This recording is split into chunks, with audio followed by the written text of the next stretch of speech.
That was very kind of you. You're a sweet man. I mean, you work your ass off, and you deserve Thank you. an Emmy, and I'm really proud of you. So I wanted to make sure that that the people knew. We forgot to bring it down and have it sitting in the middle of the. Well, that might have been a little bit much. I think this threaded the needle pretty well. Yeah, unlike Baker. Yeah, I'm not one of those people that likes to take pictures of things, and send them out. So that was kind of you. That was a heck of a game. As in a lot of drama. A lot of drama. So let's rewind to the middle of this past week. I was euphoric. Little, heart palpitations happening. Yeah. The feeling you get when something wonderful is about to happen. Mm-hmm. And that feeling was because I had the opportunity to bet against Freddie Kitchens on Sunday Night Football. And boy, did you. Now, it turns out that the only thing that could possibly come close to derailing this perfection was Jared Goff being as bad at quarterback as Freddie Kitchens was at coaching. Well, and as much as McVay, we like McVay, right? And it does look like he's adjusted his offense to give his quarterback some opportunities. The kicking a field goal up 4 when you have like 4th and an inch. That was bad. That was not great. Like, the thing is I don't think he understood. Well, and granted, they won the game. But being up 7 in that instance was almost no different than being up 4, other than a 2. Because I thought the Browns were going to go for 2 if they would have scored. And, I think so too. And I was, you and I were watching the game upstairs. We were extremely afraid of that happening.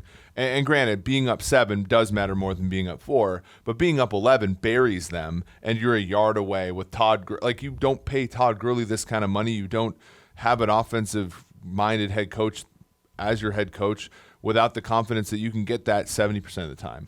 And the other thing is your defense was playing so well that if you don't get it, like, you're up by more than a field goal. What I thought was really interesting, because we were up there and have the live link into the truck and everything, and I can hear Chris say, I really think you should go for it here. Yep. And, of course, I'm in the midst of relaying that information to him, and he sees it, and he goes, oh, yeah, you should probably be going for it here. Mm-hmm.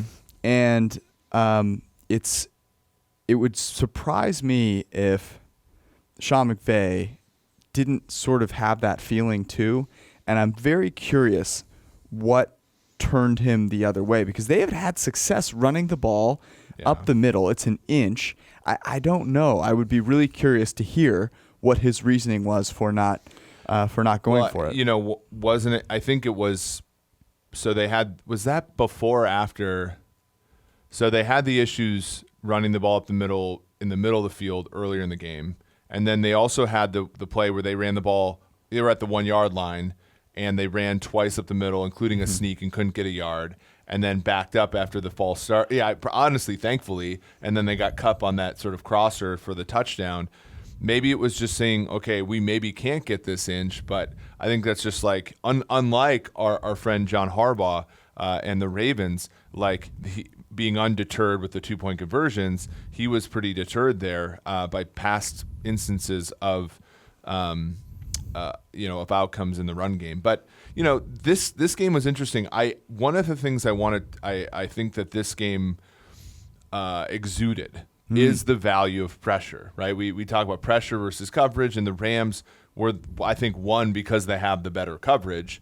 But that being said, both quarterbacks were hugely negatively affected when pressure was on them. Jared Goff, 3.9 yards per attempt when pressured today, 6 for 13 throwing the football. He did throw a touchdown, was under pressure, so pass rating, which sucks anyway, was higher. Right. Baker Mayfield was 4 for 15 for 56 yards, 3.7 yards. So you were better off running the ball than throwing the ball when pressured in this game because both guys were under 4 yards per pass attempt. Baker had his 1 interception on the last play, which was pressured. So that really, to me, was the story of the game. And you're looking at young quarterbacks who struggled today, whether it was self-inflicted, I think, on the part of Mayfield, or just the Browns having so much talent up front. Pressure was really what hurt the passing game tonight. That's really interesting you say that, because I was going to go the exact opposite. And I was going to say that what really stuck out to me was the value of coverage here. And I do believe that the Rams won this game because their coverage was so much better than the Browns. The Browns' coverage was good in the sense that Jared Goff was bad, and so they caught a couple of passes. Right. The Rams' coverage was good in the sense that really they allowed the pass rush to get there. When Baker Mayfield had his first read open, it was over, right? He was going to make that pass, and that was going to, on first and second down, was going to get them closer to scoring. When they were able to hold up in coverage for 2.5 seconds, all of a sudden Mayfield has to pay attention to the pass rush because he knows they're coming, and then everything gets out of whack. I thought that was the story of the game. If you look at Baker Mayfield here, 13 for 20 on throws, 2.5 seconds or less.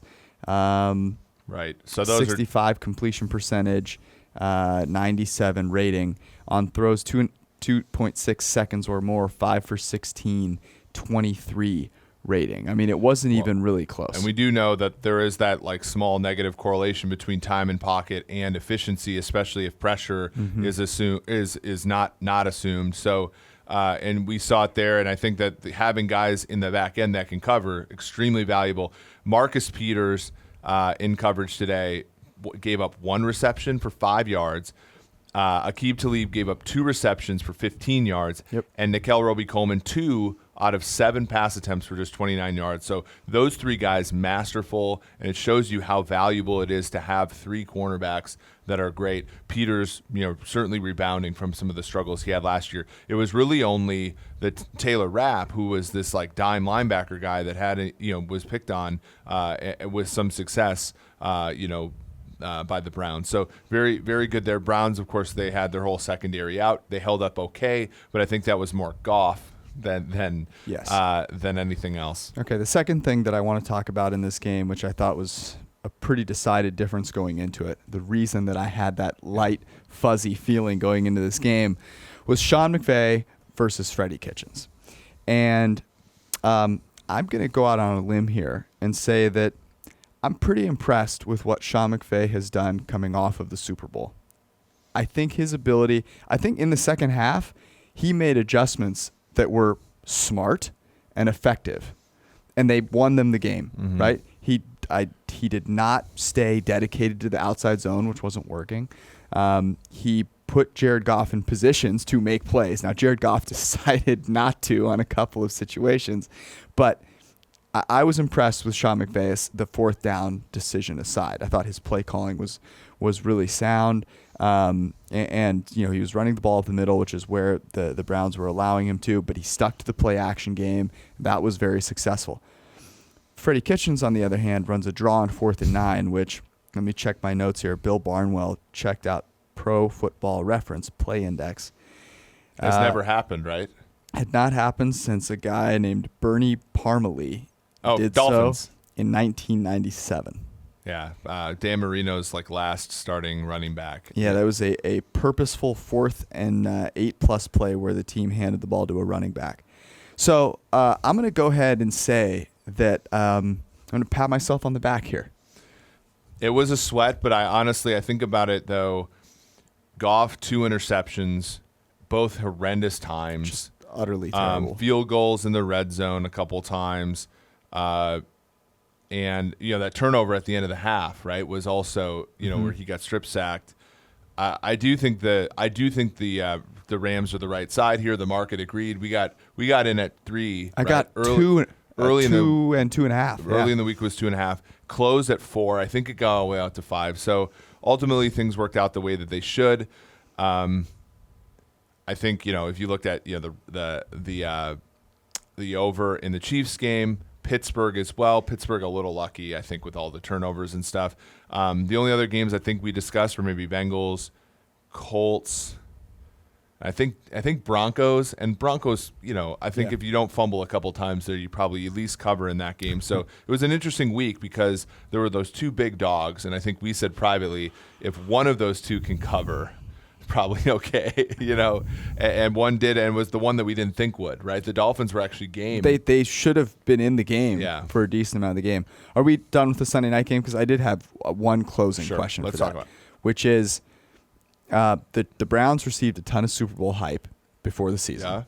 The Rams are probably still going to be one of the top 4 teams. Okay. Do you feel good about either of these teams going forward? Well,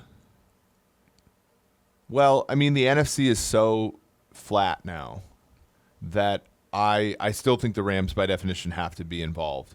If I'm a 49ers fan or a Seahawks fan, I'm much happier after tonight's game than I was before, especially 49ers, I think. For me, the Browns were always a team we said it's going to be harder for them to get to 9 or 10 wins than it was to get to 7, right? We always said that. And 1 and 2 is probably not where they expected to be, but they're probably a win off the pace. So, we had them at about 8.4 wins. That's not a Super Bowl contender, so I would say no, given that they've punched below expectation so far. Yes. I by and large am with you. I thought the Browns have some real issues offensively, it appears, because Baker Mayfield does not seem as comfortable as he did in the second half of last season. Odell Beckham Jr., do you recall him making a difference in this game? Well, that's what I don't, because I pointed out the Taylor Rapp thing as more of this was clearly a weakness in the Rams defense. We're going to exploit it with players like Chubb and Demetrius Harris. And it's like, you have Odell. You spent a safety and a first-round pick on him. Yep. It should not matter who the opponent is. Like, when the Vikings had Randy Moss back in the day, when the 49ers did not throw away from Jerry Rice when Darryl Green was on him. They matched up and they battled, and it just didn't seem like the Browns were really willing to take chances and throw the ball to Odell. And then, for that matter, like, what's he doing there? I can't understand why he isn't getting 10 targets a game. Especially not if you're not going to use Jarvis as much, because like Jarvis gets a catch or two. But really, if your offense stinks, you would better dump it off 12 times to Jarvis Landry and get 80 yards from it. Especially for how good Odell is right from the snap of the ball, right? He's not a guy that you have to sort of wait for to get downfield. Like, just get the guy the ball as quickly as you possibly can and get out of the way. So I am a little more worried about the Browns in general because we've seen them take a step back. I don't think Freddie Kitchens totally knows what he's doing. Whereas with the Rams, I do have a lot of faith in McVay and that defense. Goff is the X factor. If they can somehow get home field and that offensive line can heal itself a little bit, they can scheme clean pockets for him to be successful. One last point. My issue with Goff is that I think when McVay started out, the edges were so humongous that Goff's deficiencies were masked sufficiently. I think now that the edges are still big but smaller, it pinches on Goff's ability to be a quarterback of an elite offense, and we see that intermittently all the time. Yep. And so he has to fundamentally improve, and of course one of our friends is his coach, but it's hard. It's hard for that to happen, right? It's hard for a quarterback to change his stripes in his 4th year. So it'll be really interesting to see. Like I said, you as a 49ers fan, I think should be very positive about how things. Oh, I am about how things. Look, are. I already have an 2 Airbnb. ugly wins. I already have an Airbnb locked up. But what you're talking about is a really good point. The advantage that McVay had early on with the play action, the way that their scheme worked, was massive. It is no longer massive, and I think there's a decent chance that the regression we're seeing in Goff is because he's trying to learn something new. So that would be the hope, right? So we give him a couple weeks, but it is definitely concerning. All right, Sunday Night Football is over. We are going to answer 2 questions for this week's games. The most important thing that you saw today and why? What is it? It came from the game that we were very intently watching, which was Baltimore, the game of the day. Baltimore at Kansas City. Can't believe this is where it came from for you. So really shocked by this. So 2 things from this game. Okay. One, I think the Chiefs are like for real in terms of matching wits with teams that do a lot of things. Okay. And it starts with Mahomes. But I think more, and we knew this already, but more specifically from this game, I think Lamar Jackson is a quarterback that it's not there yet for him, right? It's not there yet for the Ravens, and as such, like I think when you talk about the AFC, you have to talk about the Patriots and the Chiefs, and then you have to talk about everybody else. And I think that the Ravens were in the conversation to be one of those three teams, but as of right now, Jackson, for example, he was 3 of 12 throwing down the field today, 2 of 5 throwing in the intermediate range. Just simply wasn't accurate, and that was a Chiefs defense that is exploitable to a large degree. And to the Chiefs' credit in the game, Emmanuel Ogbah had a terrific game. I think 2 sacks, 4 pressures. Alex Okafor was great as well. So they look a little bit better defensively, but Lamar should have been able to put up better numbers. 5.5 yards per pass attempt from a clean pocket, from a clean pocket in that game, which under 50% completion, which is unacceptable if you're going to be a quarterback of a team going for a bye in the AFC.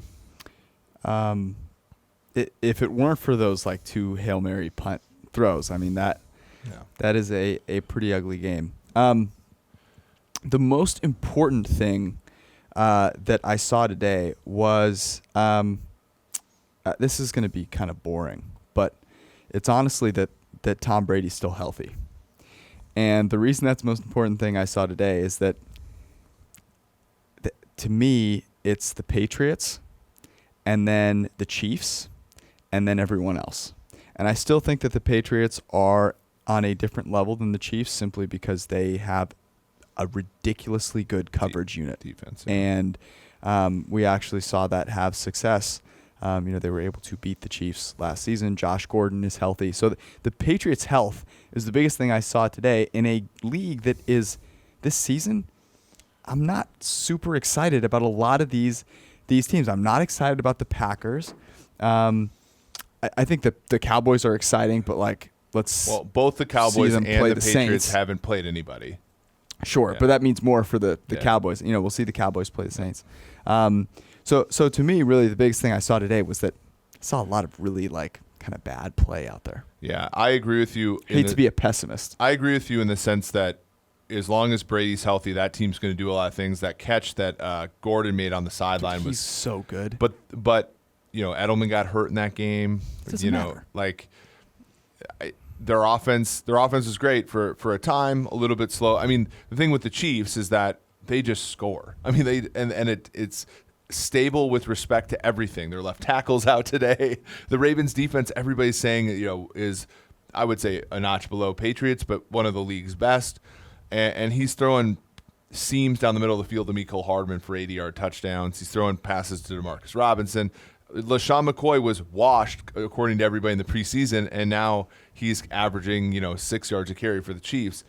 I agree with you, though. I'm still willing to put some distance between Kansas City and New England just for the reasons you say. They've been there before. Brady. Also, the whole coaching thing at the end, Right. I mean, Belichick is a great coach from A to Z, except for he doesn't go for it on 4th down as much as he used to. Sure, but Andy Reid's over here kicking field goals with 12 seconds left on the clock. Yes. Andy Reid is very good at everything except for clock management. All right.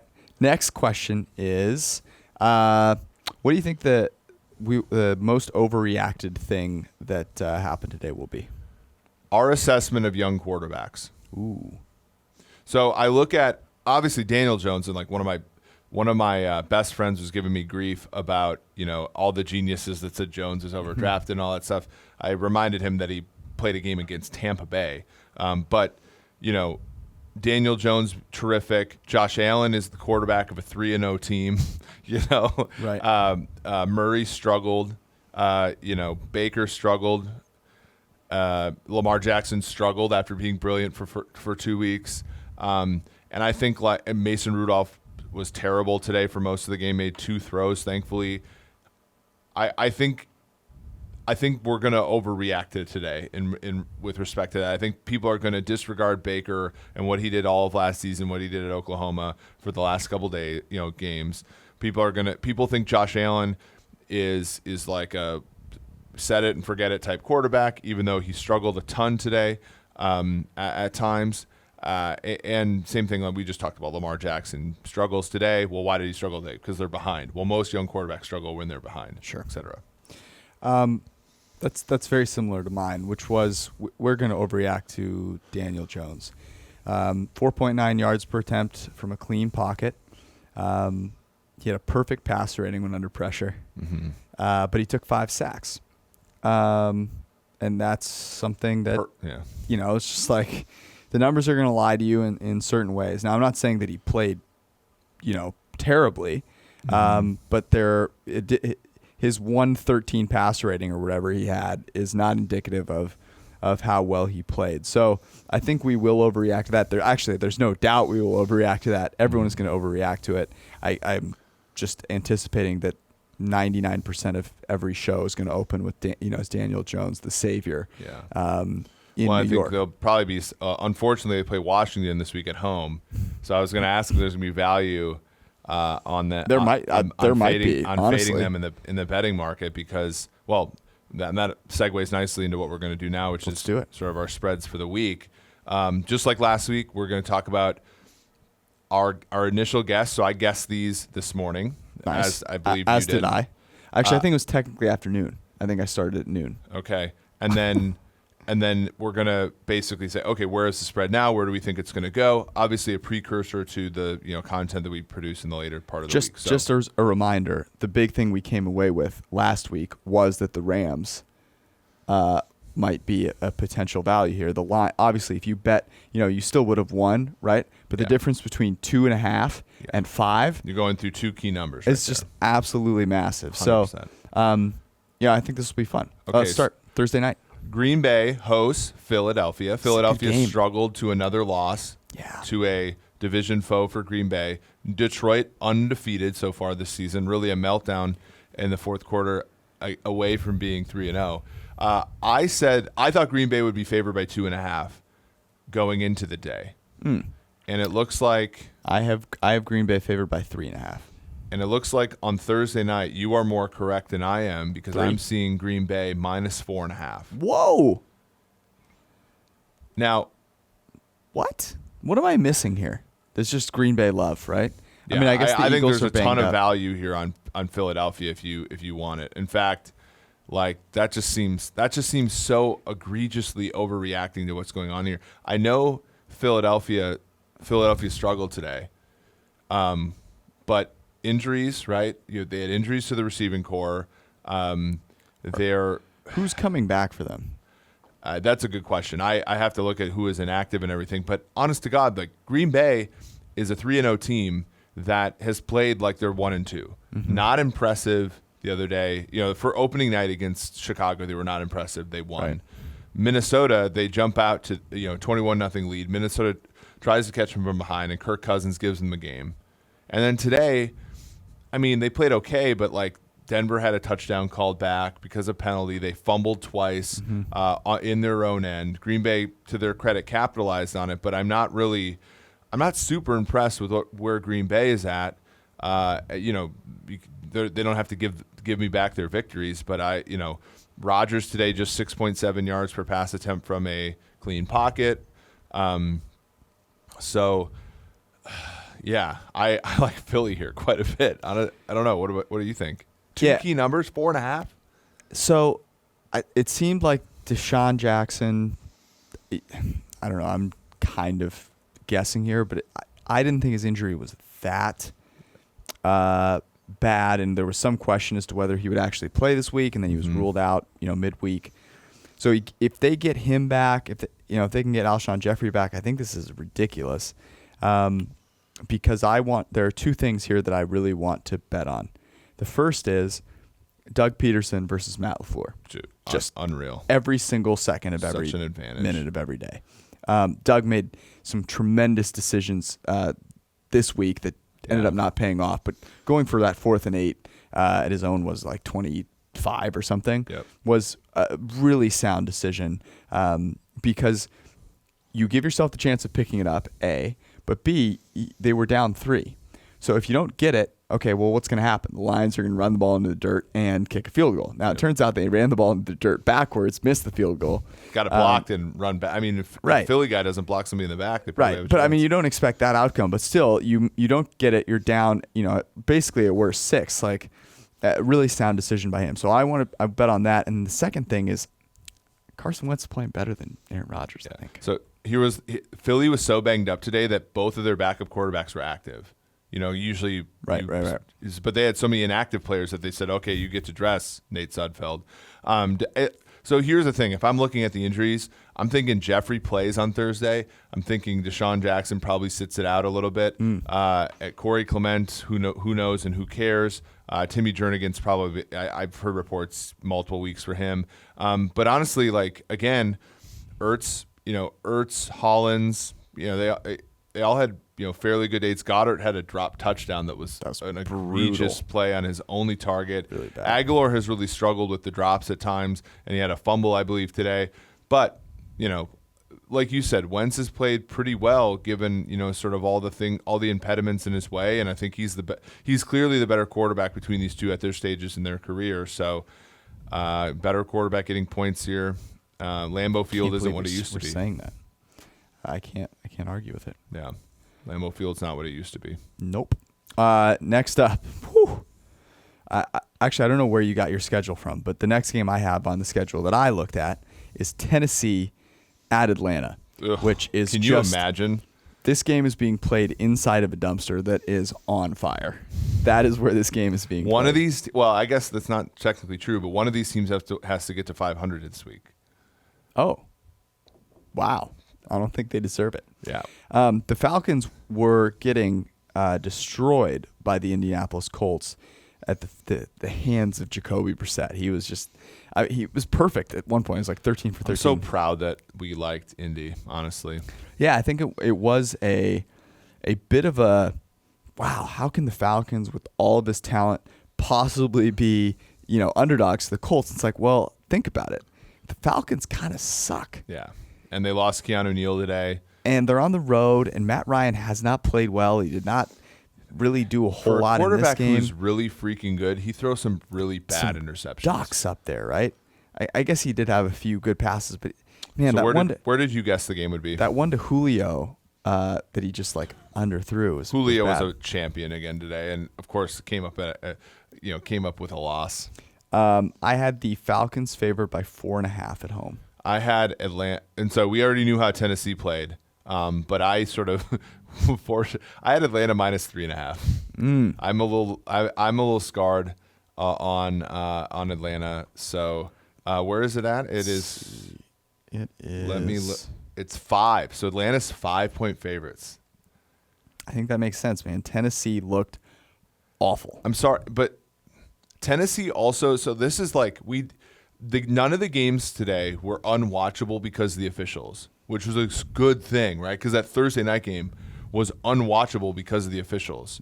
Yeah. So, can you imagine if the Falcons were the team in Tennessee's stead on Thursday Night Football, how many holding calls they would have gotten Probably on second and long? Probably a decent amount. Okay. I'm seeing 4.5 here, by the way.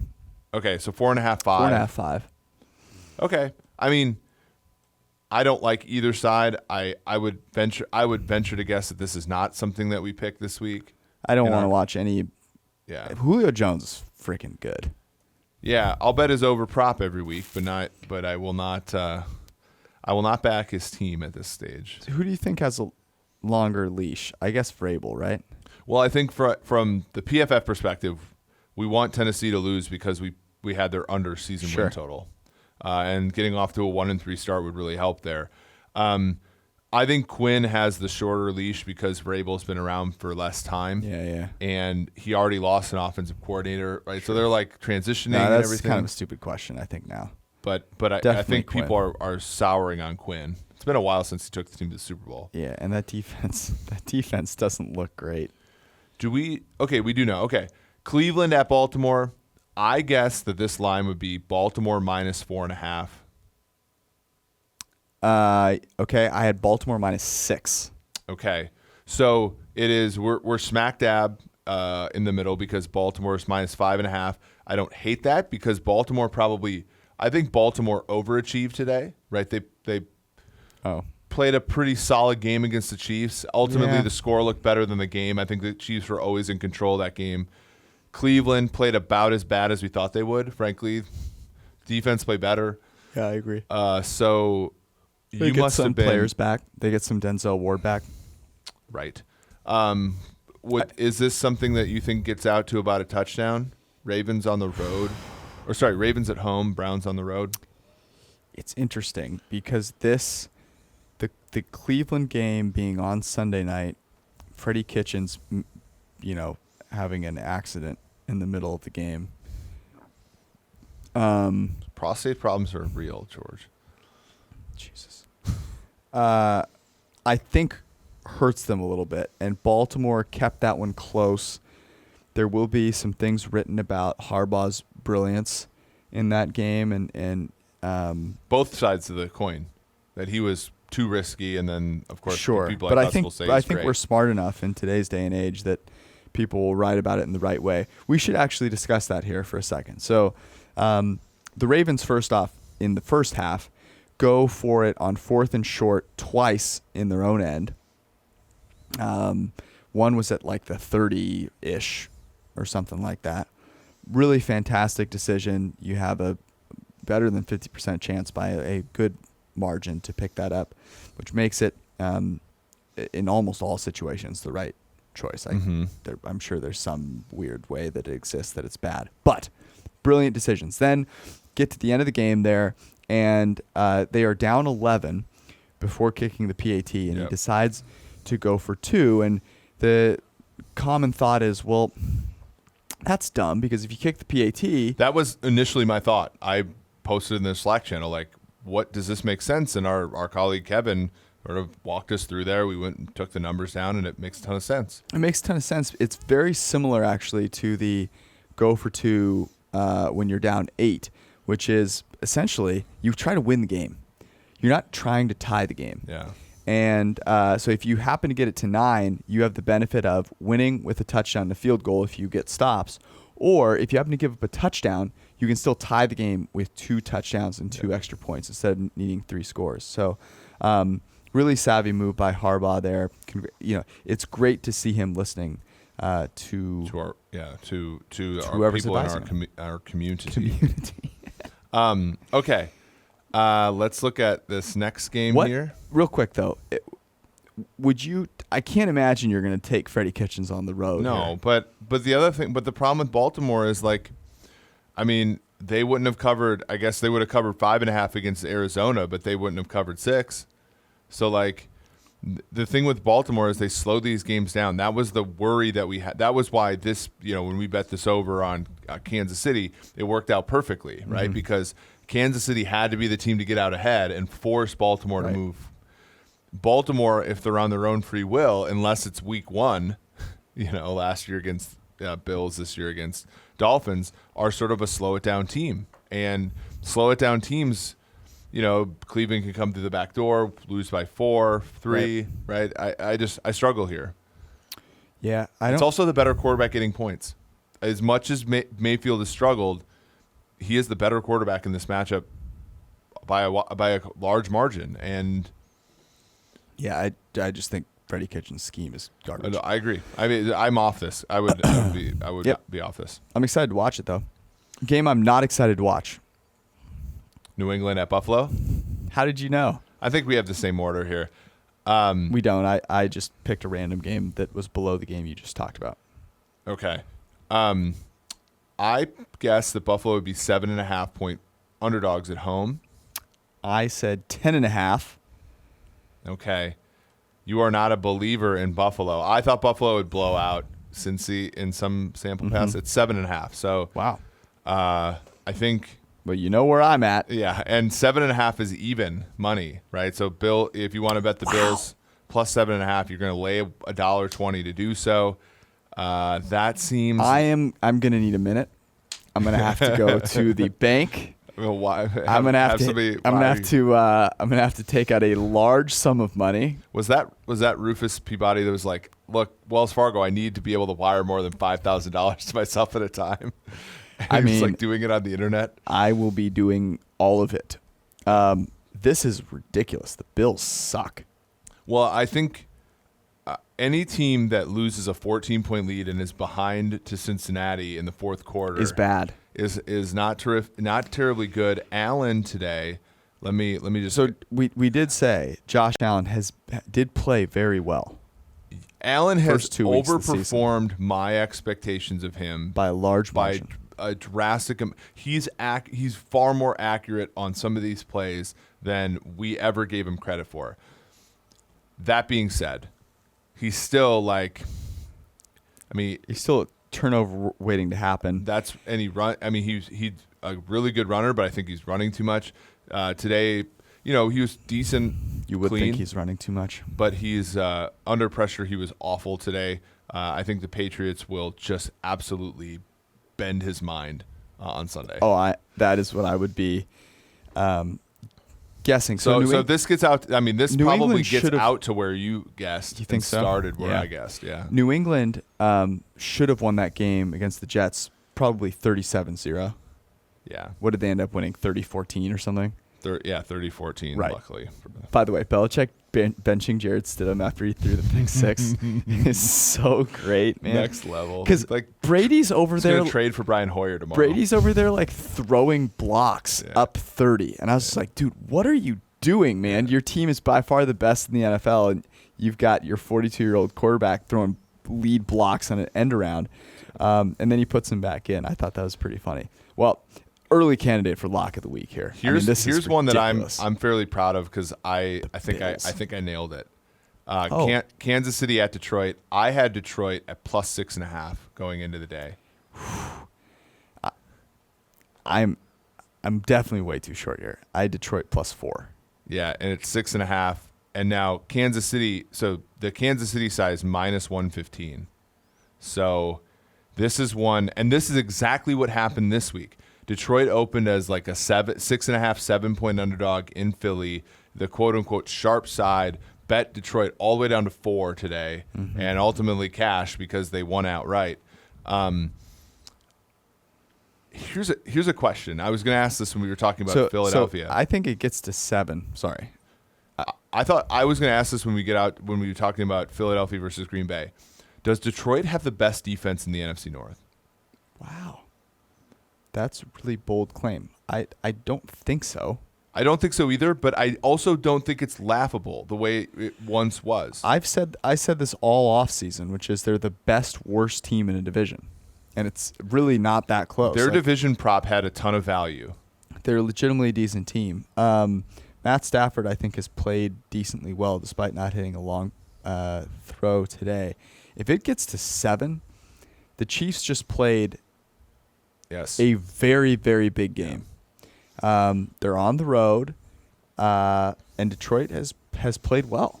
And they play a defense that, look, I'm never going to say the type of defense to stop Pat Mahomes, but they play a similar, he's got that, Patricia has that Belichickian, sort of pedigree or whatever. Yeah, Darius Slay got hurt today. I want to see Can't believe I said that. I want to. Yeah, if Slay's not playing, that's bad news. It's tough. But is Tyreek Hill coming back? No, I mean we're a month away. But really, but Trey Flowers had 7 pressures today. He was terrific. Justin Coleman graded extremely well out of the slot. Like they're a defense that I don't hate, and not okay. But again, Kansas City is one of those where if you look at Andy Reid's record in like his record in terms of like against poor teams, he is not one to lay off these teams, right? Sure. So it's hard. I don't think they're that poor of a team, though. Right. I think the Eagles are good, and they just beat the Eagles. So this could be a lot closer. Philly. I think this 7 is showing how much respect people have. I get Kansas City, depending upon the number you got, covered or didn't cover today, but like people have a lot of respect for Kansas City because they keep their pedal to the metal. They bet the Oakland line down from like 9 all the way down to 6.5, and then Kansas City blows that away.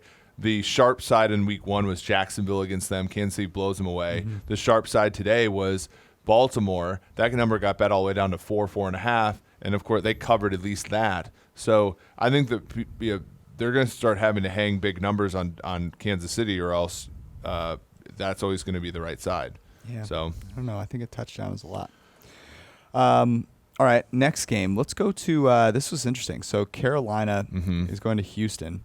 In Carolina today, I mean, hey, I'm not going to lie. I said this. Kyle Allen's a better thrower than Cam Newton this is an upgrade given what Cam Newton was being asked to do, right? The dude was not running. That is by far his best trait. He's sitting back there trying to throw a football, which looks like he doesn't know how to do, and is, windmilling it into the ground and over guys' heads. Kyle Allen at least sits back there and throws the ball. I mean, I love the fact, honestly, Carolina, for all of their foibles, the coolest thing that they did this offseason was draft a quarterback and let another quarterback beat him out.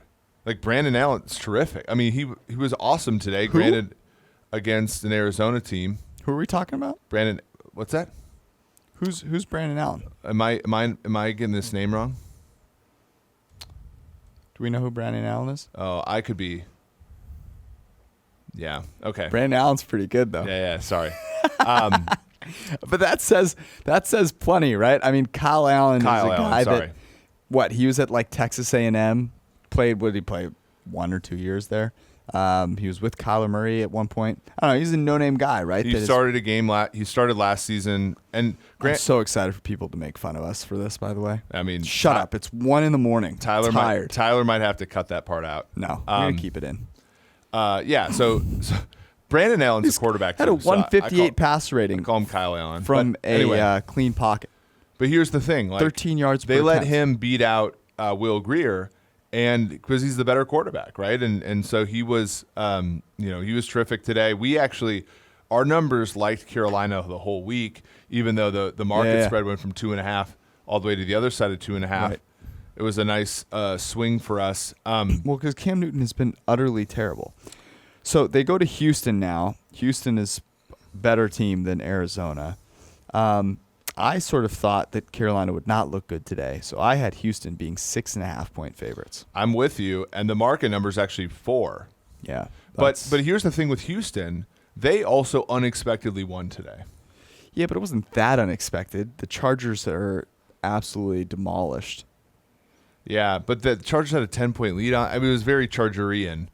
Yes, but that's why I don't think it was that unexpected. Yeah. I mean, Houston.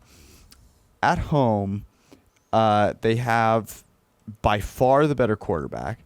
They have by far the better offense. You'd have to expect that Brandon Allen is not quite as good in this game as he was in his first game. They were 0-2. They had that thing going for them. So, I don't know. 4 seems maybe a little short to me. Okay. I have a really hard time. You hate the Texans. I have a really hard time asking the Texans to do anything. Cover spreads, not cover other spreads. But I agree with you. I think if you take a backup quarterback against one of the league's best, the player I was going to talk about today, Deshaun Watson, 115 pass rating, both clean and pressure today. Dude, he was absolutely a monster today. He's ridiculous. And I think of the non-Mahomes young quarterbacks, he's the best right now. And beast. And and DeAndre Hopkins, flat. I mean, he just played terrifically. They had that tight end Aiken over the middle a couple times. So 4 is too short. 4 is too short. I agree. So where would this have to get to for you not to buy it? That's a good question. Probably 6. Okay. All right. Let's move on to the next game. Miami. Ooh. No. Well, next. Let's do Miami. Let's get Miami out of the way. Miami at home against the aforementioned Chargers. I'm always shorter on these, but I said 13.5. I mean, I said 14. And it is 16.5. Chargers laying 16.5 2 weeks after they've blown leads in the second half.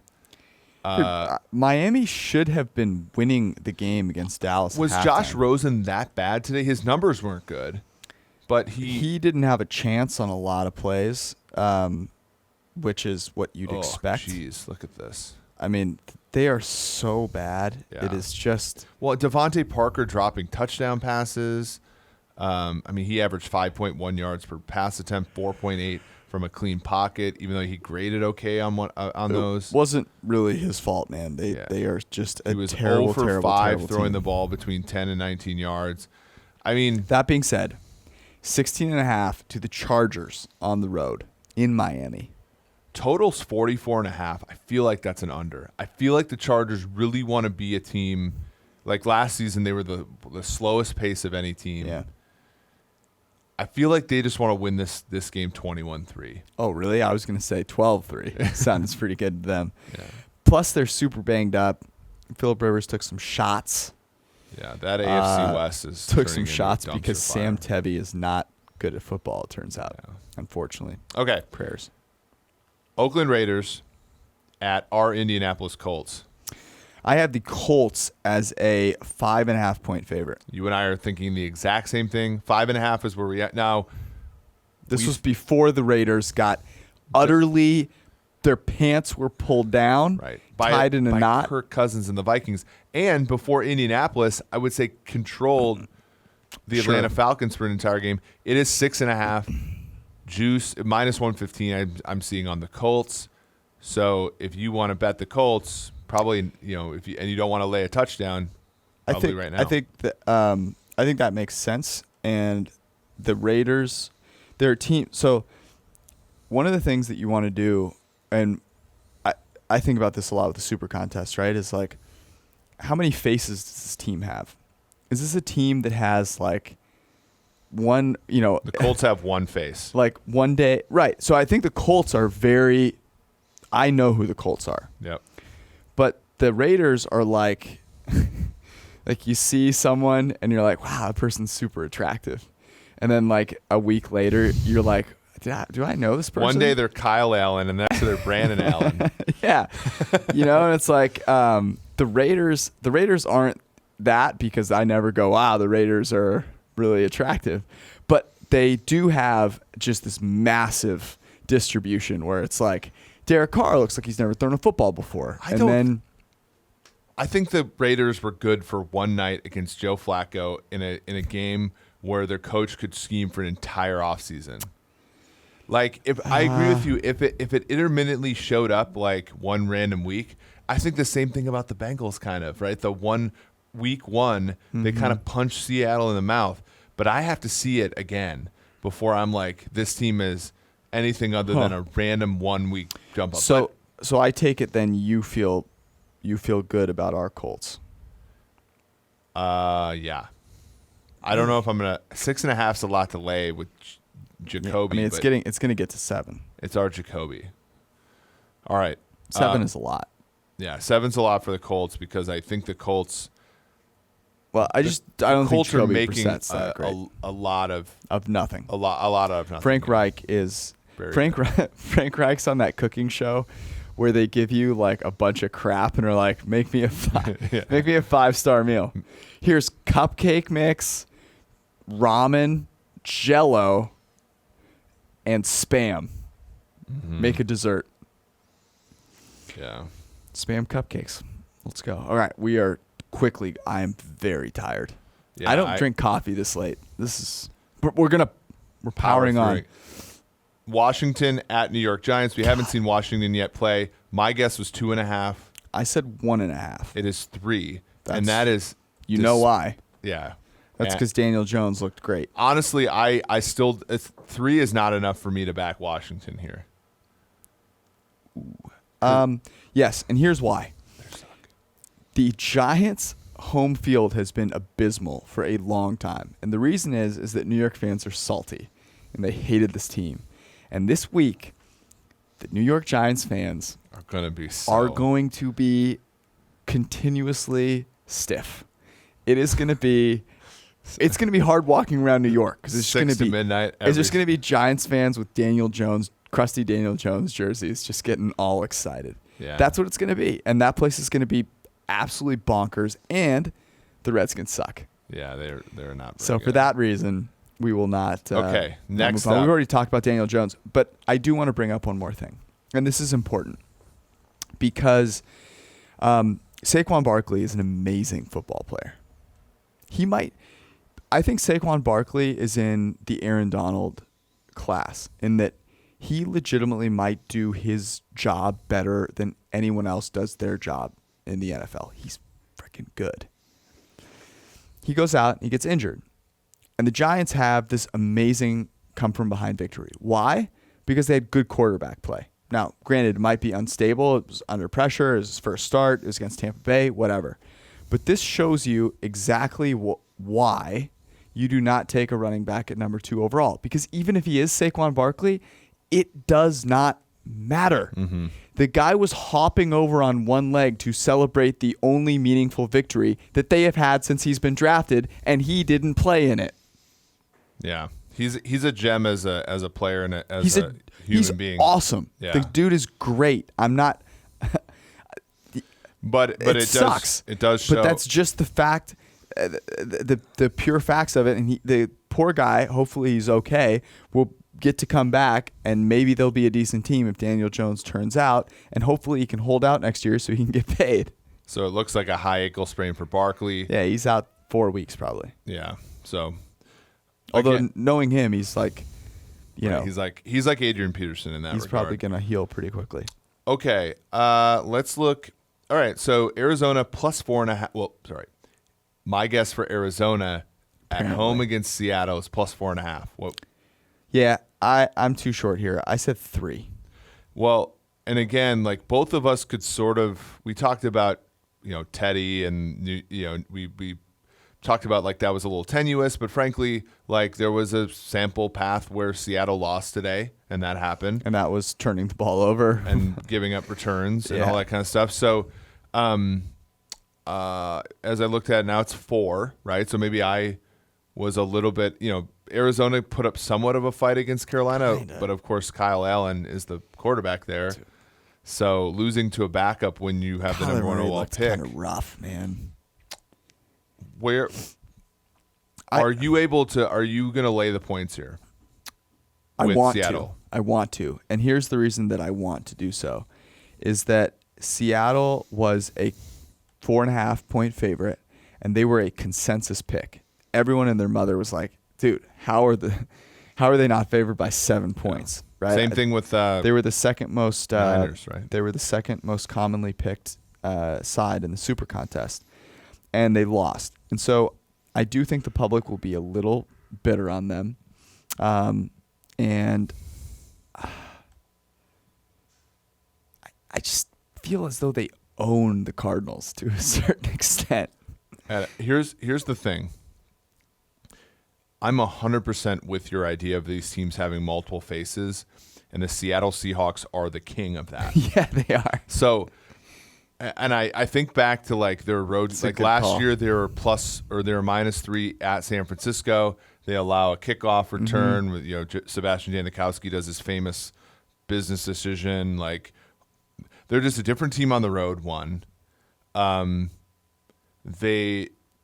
I agree. There's like a ton of games where they're just going to blow the Cardinals out here, but there's also games where their chance of covering these 4 points is over by the second quarter. Where you're watching the game and you're like, this team does not have it, and I think like I'm just too afraid of that. It's interesting. I mean, Russell Wilson is so good that even with the ridiculously bad luck against an actually well-coached good team in the Saints, he almost, brought him all the way back. The Cardinals look so bad, man. Yeah. They just don't look good.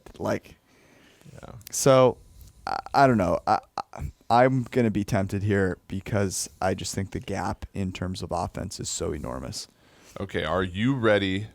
Oh, I'm ready. To hold your nose. Body is willing. Because Tampa Bay is going to the Rams. I know exactly what you were going for here. And I guess the Rams would be only a 6.5 point favorite against Tampa. That is egregious. And what did you guess? I said 10. And it is 10. Yeah. And there's no way that's less than 10. And although if you want to lay the points with the Rams, it's plus 100, whereas Tampa Bay it's plus 120. Let me tell you how this game goes. Aaron Donald eats Jameis Winston. The interior of that line isn't terrible. Don't care. Well, problem is Jameis is past. Jameis is a disaster, man. He is. They just lost to Daniel Jones at home. I know. The Rams are one of those Jameis teams throws too. some dimes though. It makes me so does he? mad. Yeah, he That does. throw to Mike Evans. He's going to throw a couple dimes try to win the Marcus game. Peters and Aqib Talib as well. The Rams' defense is no joke. They are at home, dude. The Rams' weakness is Jared Goff, You know what I'm doing here? and he's their only weakness. 49. The only problem is to go over 49 in this game, the Rams are going to somehow have to put up their end of the bargain without scoring in the first half. And I have a hard time seeing that. I don't think the Tampa Bay defense is very good, as we saw today. Yeah. I'm going to give Jared Goff a couple more weeks. To be fair, I thought the scheme was really good. There were guys wide open on a few plays, and he just Yeah. I don't know, man. But that was on Sunday night on the road. This is not on Sunday night, and this is at home. Yeah. Tampa is starting their first of, I think, 5 consecutive games away from Tampa Bay. Here's the kicker. Pun intended.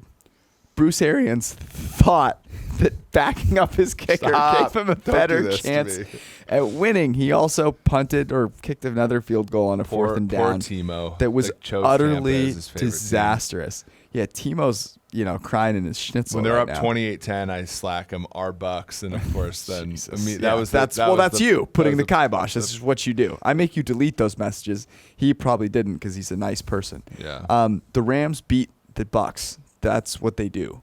They soundly destroy these teams. Okay. And that's what they're going to do. Chicago at home against the Vikings. Now, Chicago hasn't played yet this week, but I said it would be Chicago minus 4.5. Interesting. I just went 3. And it is 3. It is 3 shaded Minnesota. Interesting. And here's the thing that I'll say for this game. Oh. Growing up a Vikings fan and having know that. and having observed this team First time I'm hearing this. number of years, the Vikings. You went to Vikings games? Yes. So like first person encounters. You saw them live. Since I saw them live, it counts more. Okay. The Vikings have won exactly 3 games now in Soldier Field since the turn of the century. Yes. And Love where you're going. It doesn't matter how. It doesn't matter whom. The quarterback could be Chad Hutchinson. The quarterback could be Brian Hoyer. Yep. The quarterback can be Matt Barkley. It could be Rick Mirer. It could be Mitch Trubisky, who is in that class of quarterbacks. It does not matter. And I'm telling you this right now. Kirk Cousins is the best. I don't care if it's ATS. I don't care if it's straight up against teams like Oakland in Week 3 at home. But he will find a way to defecate on this game. I am so with you on this. I think Kirk Cousins is such garbage. I think the Vikings are garbage. And this is what's crazy about this is most people will say this is like one of the best games of the week. I do. I can't. I would rather watch the only game that I think makes me less excited to watch is probably Washington, New York. Well, we were on Vikings 3.5 last year. Yes, on and Sunday Night that was Football, and it was the worst thing in the world, man, because Kirk Cousins is such Dalvin garbage. Cook fumbles. Kirk Cousins throws a pick 6, and the Vikings almost get in the back door. But Chicago, who Nagy is scheming wide open throws for Trubisky repeatedly, and he can't deliver, has the sense to go for 2 twice in that game for no reason, and that's why they covered the 3. Again, Kirk Cousins, I just don't trust him on the road here. I know that's a stupid narrative and all that kind of stuff. He only had to throw 18 times. They've dropped back to pass like 20 times a game. Yeah, it's unreal. It's a Mike Zimmer wet dream. That being said, Dalvin Cook is really good. Stephon Diggs is criminally underused.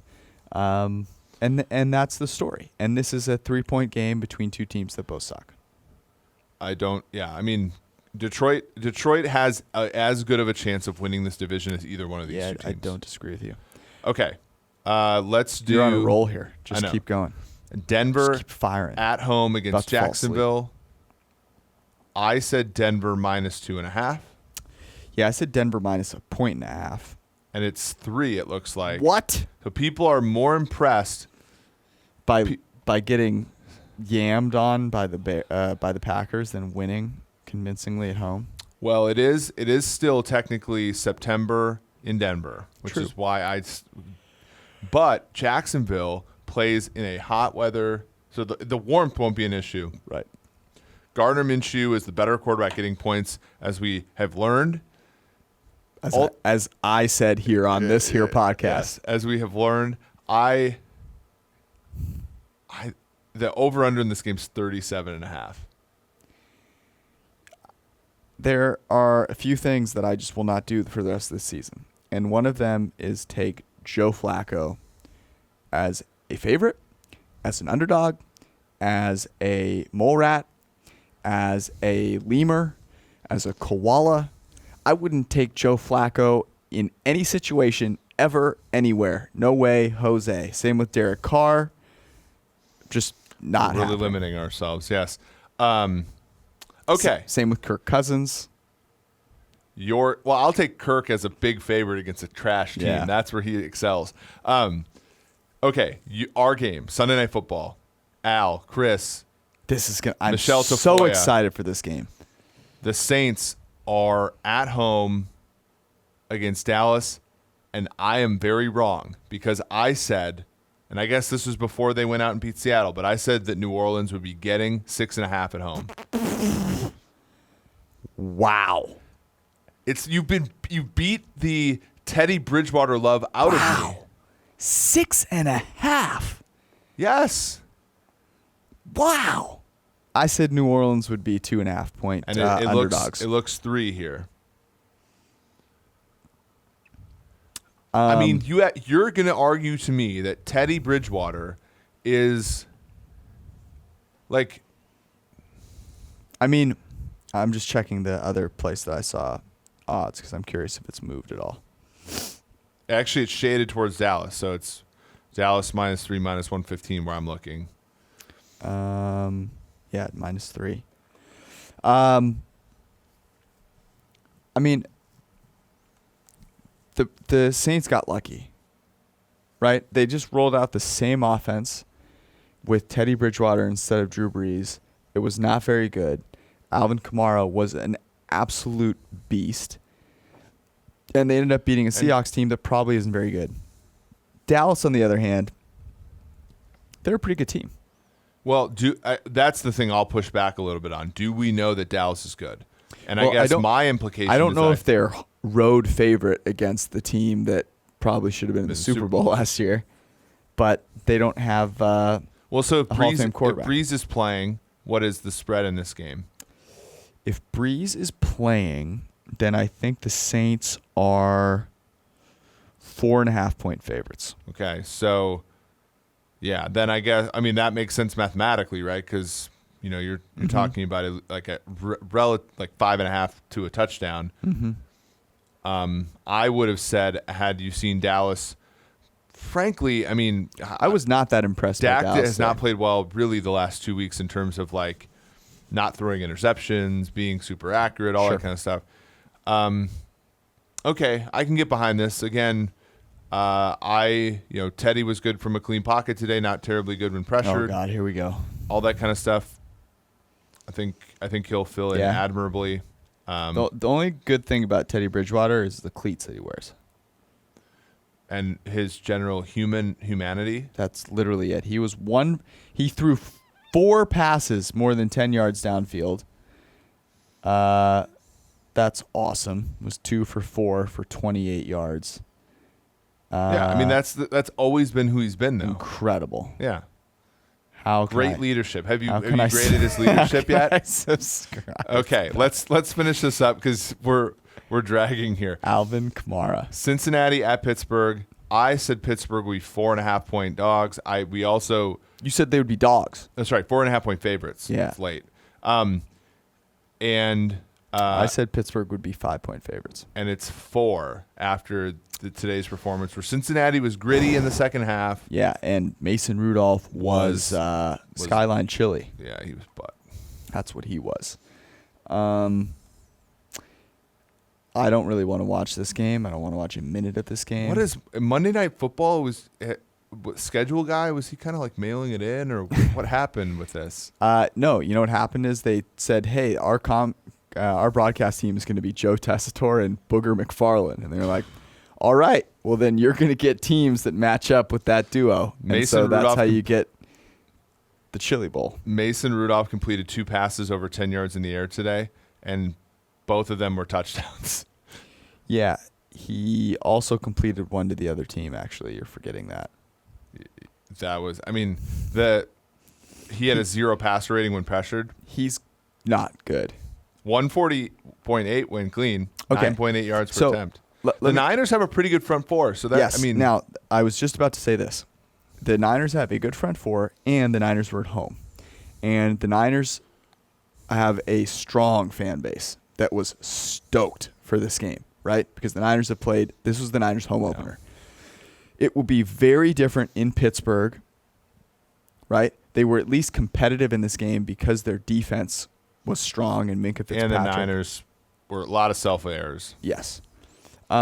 So the difference here for Mason Rudolph could be massive in that he could enjoy a ton of clean pockets because they're home. You know, they control the snap count. That offensive line has the ability, you know, in the right situation to really do a great job. And since he is not very good. Yeah. Okay. So I can buy into this. I don't know. I don't think I'm ever going to be ready for Mason Rudolph as a favorite of more than 3 points. Mm-hmm. But I'm certainly not here for Andy Dalton on Monday night on the road. You're not taking the points there. I ain't there. Okay.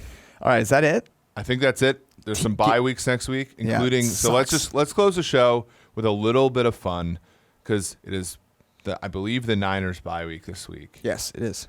And while they have been ugly. Right, we're undefeated, 0 losses at home against on the road against Tampa was ugly. Right, today against the Steelers was also ugly. Wasn't great. I'm blanking on where they were great right here against the Bengals. Yeah, that's pretty cool. And the fact is with the Rams showing a lot of warts and Seattle being Seattle, which they're 10-6 this year. That's how it's going to end. The Niners really have a chance, and I'm happy for you. Yeah, Jimmy G. Jimmy G looked like awesome on like 80% of his dropbacks, and then that offense was an absolute travesty on like 20% of their plays today. Jimmy G is kind of like me in real life, on the field. He purposefully has these plays where he's just an asshole. He's terrible. And that Tyler, you got to get that out of there as well as the Brandon Allen thing. No, we don't. It's a podcast. You can say whatever you want. And that makes all of the other plays seem so much better. Jimmy was actually very good in this game, I thought. And the interceptions that he had were unfortunate plays by his receivers. Just blaming it on everybody else. I can't wait to watch Jimmy G versus Tom Brady in the Super Bowl. I thought it would be versus Teddy, but okay. Yeah, that ain't gonna be it. I'll take Jimmy G versus Pat Mahomes too. I think that'd be fun. I do think the NFL and the broadcasters and everything would have an absolute conniption. Like the excitement would be through the roof. Can you imagine Niners Patriots? Because that will mean the Niners have played out of their minds to get all that way. And Tom Brady is a Bay Area guy, so it's sort of. It's perfect. Yeah, but they're not getting through my Chiefs, so sorry. Thank you for the congratulations. Both of our teams are 3-0. Your team much better than my team, though. That is a fact. Here, I do have one question though. Which game do you currently like the most right now? That you might. Oh, this week I already took it down. Let me look one more time. It's late, right? So we have to be. It's week 4. Honestly, Thursday Night Football is not bad. Mm-hmm. Chiefs Lions is looking like a great game.